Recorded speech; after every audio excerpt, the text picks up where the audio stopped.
Hello students, now it's time to begin the next question, that is question number 9 onward. And in previous video lecture you have seen the question number 9 through the different boards and CBSE competitive examination was actually over. And if you have any doubt, then you can frequently ask regarding the previous video, and that video actually include the up to all solutions regarding question number 9. And today we will describe the question number 10 onward. So let's we begin the question number 10. The question number 10 is Bartholin's organs on. There are four options, but actually the Bartholin's organ is in higher class. It is not in class 12. So it should not win any panics regarding the Bartholin's organ. Actually बहुत सारे ऐसे concept हैं जो आपके subject और topic से related तो हैं, बट वो आपके सिलेबस में नहीं है. जब आप कम्पिटिटिव एग्जामिनेशन को फेस करने जाएंगे तो उससे पहले आपको एक प्रिपरेशन की जरूरत पड़ती है.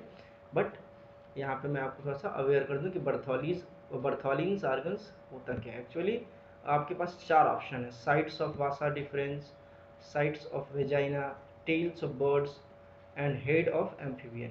एक्चुअली ये 2003 का क्वेश्चन है, CBSE 2003 का क्वेश्चन है. और मैंने बताया कि 12 स्टैंडर्ड में है ही नहीं, बट ये आपको जानना चाहिए थोड़ा बहुत इसके बारे में. अगर जानेंगे तो आगे बहुत थोड़ा सा काम आएगा. तो आपका ऑप्शन होगा यहाँ पे साइट्स ऑफ वेजाइना. ठीक है, ये sites of vas deferens, tails, birds, ये सब आपका नहीं है, ये साइट्स ऑफ वेजाइना है. The 11 number question back. ऐसे बहुत सारे ऐसे क्वेश्चन होंगे जो आपके सब्जेक्ट से रिलेटेड है, टॉपिक से रिलेटेड है, बट आपके सिलेबस में नहीं है. ठीक है, तो यही होता है PMT और यही होता है high level competitive examination. Now back to question number 11. phase of menstrual cycle that last 7 to 8 days. Listen carefully. Phase of menstrual cycle, question number 11. phase of menstrual cycle that last for 7 to 8 days. यानी कि menstrual cycle का कौन सा phase है जो 7 to 8 days तक continue रहता है. ठीक है, तो आपके पास ये क्या है, menstruation. Actually menstruation begin from 28 days. Listen carefully. It begin from 28 days and it is continue to the fifth days of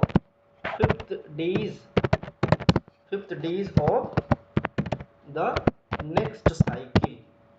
You should also aware through the different video lectures. That is, it begins from the 28th days and continue to the next days, that is next fifth days. So the option number A is actually wrong. Now back to the next, luteal phase. Actually luteal phase form after the formation of corpus luteum. It form after the formation of corpus luteum. So option number B is actually wrong, because corpus luteum form just after the formation of ova, that is after 14th day. So option number B is actually wrong. It do not happen during the 7 to 8 days. Now back to the ovulatory phase. Actually ovulatory phase also a phase that begin after 14 days. So option number C is wrong.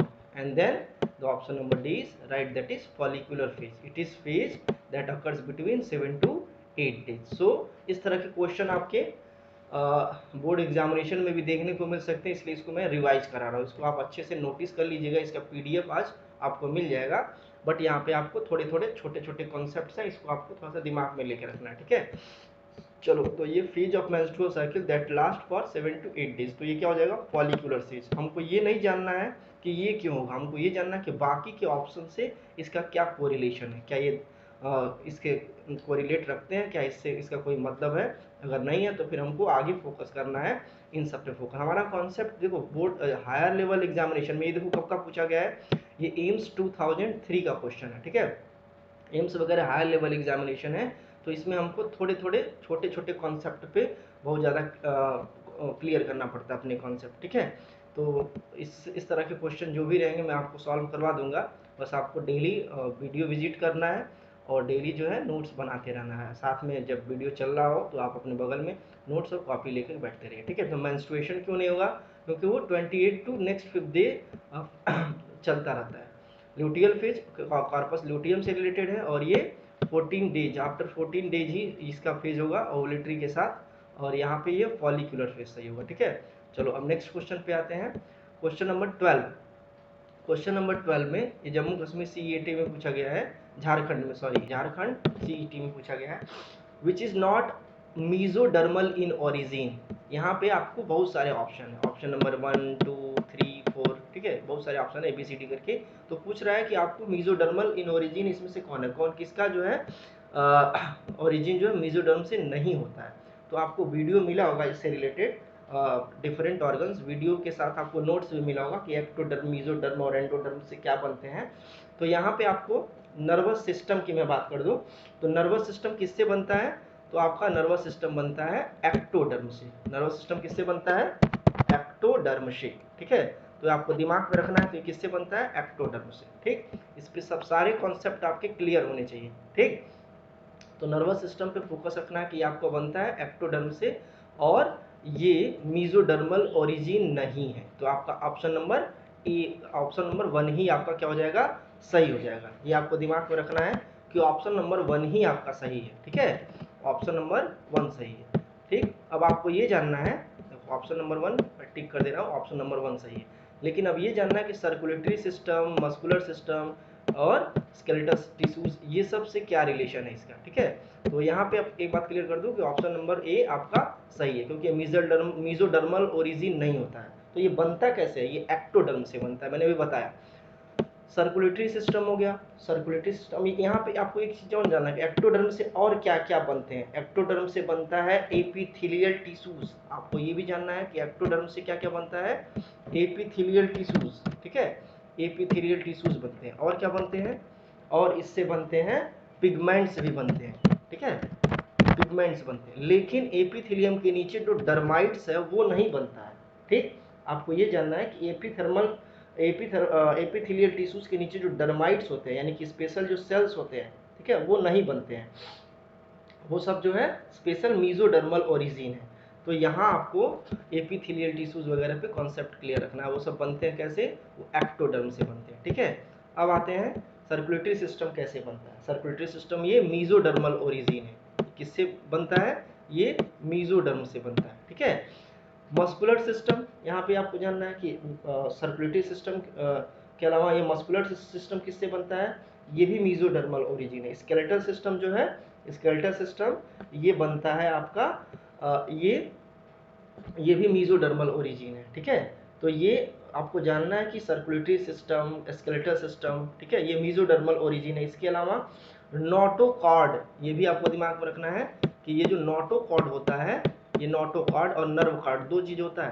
तो nerve cord बनता है आपका ectoderm से, यानी कि वो nervous system का part होता है, और नोटोकॉर्ड ये बैकबोन यानी स्केलेटल सिस्टम का पार्ट होता है, वो मीजोडर्मल ओरिजिन है।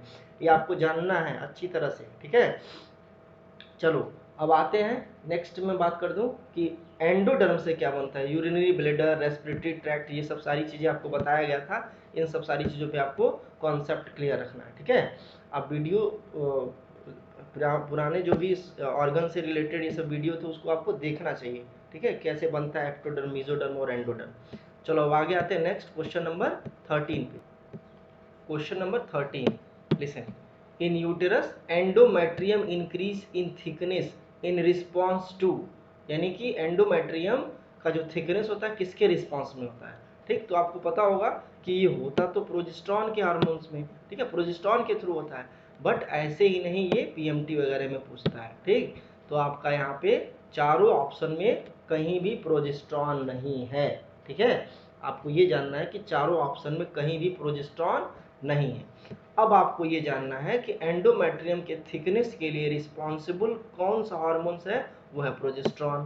प्रोजेस्टेरॉन का सोर्स क्या है, वो है कॉर्पस ल्यूटियम, और कॉर्पस ल्यूटियम डेवलप कैसे होता है, वो डेवलप होता है ईस्ट्रोजन, लिसन केयरफुली, ईस्ट्रोजन और एफएसएच ये दोनों मिल करके उस पर LH रिसेप्टर डेवलप करते हैं, तब जाके वो डेवलप हो पाता है। यानी कि आपके पास जो रिलेशन है वो कैसे मिलता है, ईस्ट्रोजन से मिलता है। बाकी आपका ऑक्सीटोसिन, LH ये सब आपसे कोई मतलब ही नहीं है। ठीक है, ये सब आपसे कोई मतलब ही नहीं है।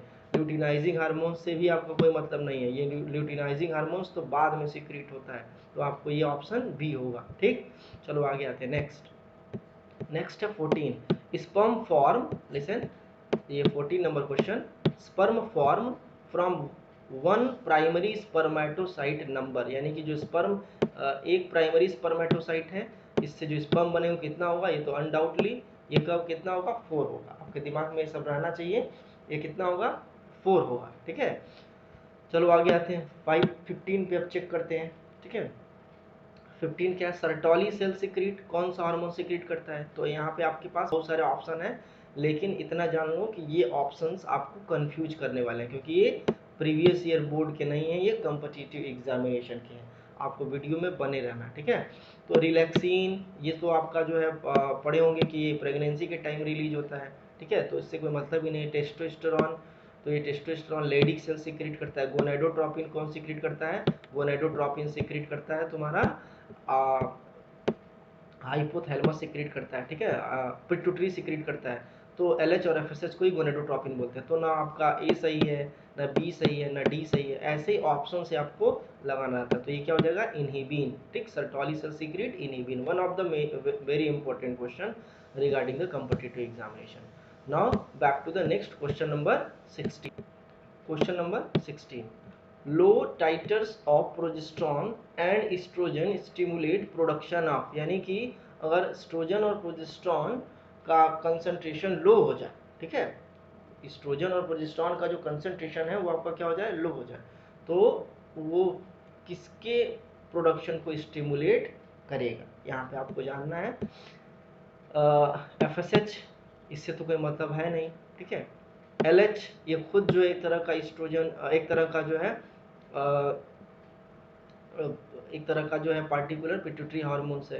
GH, ठीक है, और ये आपका GH भी नहीं हो सकता, ग्रोथ हार्मोन से तो मतलब ही नहीं है, तो सेक्सुअल हार्मोन सही नहीं।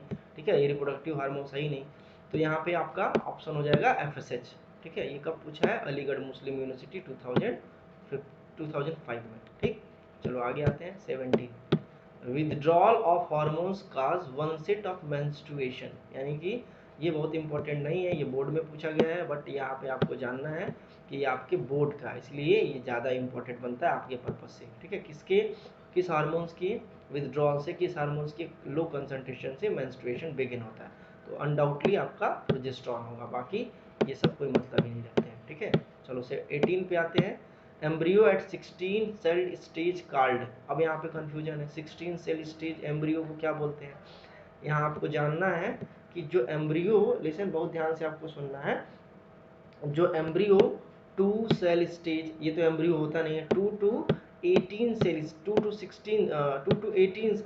16 सेल स्टेज, ठीक है, 2 to जो 16 सेल स्टेज होता है सबको ब्लास्टोमियर बोलते हैं, ये सबको क्या बोलते हैं, ब्लास्टोमियर, और उसमें जो 8 to 16 ईयर, ठीक है, 8 to 16 cell stage, sorry 8 to 16 cell stage जो होता है इसको ब्लास्टोमियर नहीं बोलते, इसको बहुत स्पेशल नाम दिए हैं, इसको बोलते हैं मॉरुला। ठीक है, इसको क्या बोलते हैं, मॉरुला। 8 to 16 ईयर, 8 to 16 सेल्स को क्या बोलते हैं, मॉरुला। 16 यानी कि 16 सेल, यानी कि जो मैच्योर 16 सेल्स होता है इसको क्या बोलेंगे, इसको बोलेंगे ब्लास्टुला। ठीक है, यानी कि किसी एक सेल को तो मॉरुला बोलेंगे नहीं पर्टिकुलर, ये क्या लिखा है, एट 16 सेल स्टेज, यानी कि एक सेल, ये अराउंड है 8 to 16 सेल, ये तो है ही नहीं, तो मारुला तो ऑप्शन होगा नहीं, यहाँ पे कंफ्यूजन आपको इसी को लेकर के था। ब्लास्टोमियर कौन कौन सा होता है, 2 to 16 सेल, सबको ब्लास्टोमियर बोलेंगे, तो ये तो फिक्स सेल है ही नहीं, यहाँ पे ऑप्शन क्या हो जाएगा, blastula, embryo at 16 cell stage called blastula. ये छोटे छोटे क्वेश्चन हैं, ये आपके एग्जामिनेशन में पूछे जाएंगे और ये बहुत इंपॉर्टेंट है, सारी चीज़ों को आपको कॉन्सेप्ट में रखना है। गैस्ट्रुला का तो सवाल ही नहीं हो, दूसरी चीज़ होता है वो आफ्टर इम्प्लांटेशन शुरू होता है। चलो आगे नेक्स्ट क्वेश्चन नंबर अब 19 पे आते हैं। Question number 19, Sertoli cells are regulated by pituitary hormones. अब पिट्यूटरी हार्मोन्स, जो सर्टोली सेल होता है उसको कौन सा पिट्यूटरी हार्मोन्स, पिट्यूटरी हार्मोन्स होते कौन कौन से हैं, होते हैं LH और FSH, ये आपको दिमाग में रखना है, LH होता है और FSH होता है। ठीक है, अब यहाँ पे आपको ये जानना है कि कौन सा इसमें से सर्टोली सेल को स्टिमुलेट करता है। एलएच किसको स्टिमुलेट करता है, दिमाग में लगाओ, एलएच, एलएच स्टिमुलेट करता है आपका लीडिक सेल को, ठीक है, ये आपको दिमाग में रखना है। एलएच स्टिमुलेट करता है लीडिक सेल को और एफएसएच स्टिमुलेट करता है सर्टोली सेल को। तो Sertoli cell are regulated by pituitary hormones, कौन से हार्मोन्स, एफएसएच हार्मोन से। बाकी प्रोलैक्टिन नहीं सही है, ग्रोथ हार्मोन तो मतलब ही नहीं है। एलएचओ मैंने बता ही दिया, वो लीडिक सेल को स्टिमुलेट करता है। तो आपका ऑप्शन क्या हो जाएगा इसका, 19 का ऑप्शन हो जाएगा एफएसएच। दिमाग में रखना है कि 19 का जो ऑप्शन हो जाएगा वो हो जाएगा एफएसएच, ठीक है। चलो अब बहुत इंपॉर्टेंट क्वेश्चन आपके मिल रहे हैं जो आपके एग्जाम से रिलेटेड है, ठीक है। अब आते हैं 20, withdrawal of which hormones is immediate cause of menstruation. ये तो हो ही गया प्रोजेस्टेरॉन, ये तो मैंने पहले ही बता दिया, ये सीबीएसई में भी पूछा और पिछली बार जो बीएचयू में भी मैंने बताया था वो बीएचयू में भी पूछा था। चलो आगे आते हैं 21, spermatids are change into spermatozoa. अब यहाँ पे देखो स्पर्मेटिड्स जब स्पर्मेटोजोआ में चेंज हो जाता है तो उसको क्या बोलते हैं। अब यहाँ पे एक ऑप्शन है पहला स्पर्मियोजेनेसिस, यहाँ पे देखो स्पर्मियोजेनेसिस, तो ये आपका क्या हो जाएगा, ये ऑप्शन सही है। इसमें क्या होता है, स्पर्मेटिड्स जो है स्पर्मियोजेनेसिस में कन्वर्ट हो जाता है, या बनने के प्रोसेस को जेनेसिस बोलते हैं। यहाँ पे क्या है, दूसरा क्या है, स्पर्मिएशन। इसका क्या मतलब होता है, when the sperm released out from seminiferous tubules the process is known as spermiation. When the sperm released out from the seminiferous tubules, यहाँ पे आपको जानना है कि वो टेस्टिस से नहीं, ठीक है, वो सेमिनिफेरस ट्यूब्यूल से रिलीज आउट होते हैं, that is known as spermiation. और स्पर्मेटोजेनेसिस ये पूरा प्रोसेस है, यानी कि from the primordial cells to the formation of mature sperm, that is actually the spermatogenesis. और स्पर्मेटोसिस ये दूसरी चीज है, ये कॉन्सेप्ट है ही नहीं, ठीक है। तो यहाँ पे आपका ऑप्शन क्या हो जाएगा, ऑप्शन ए, ठीक है। Spermatids are change into spermatozoa through spermiogenesis, ठीक है। चलो अब क्वेश्चन नंबर 21 पे आते हैं, 22 पे आते हैं।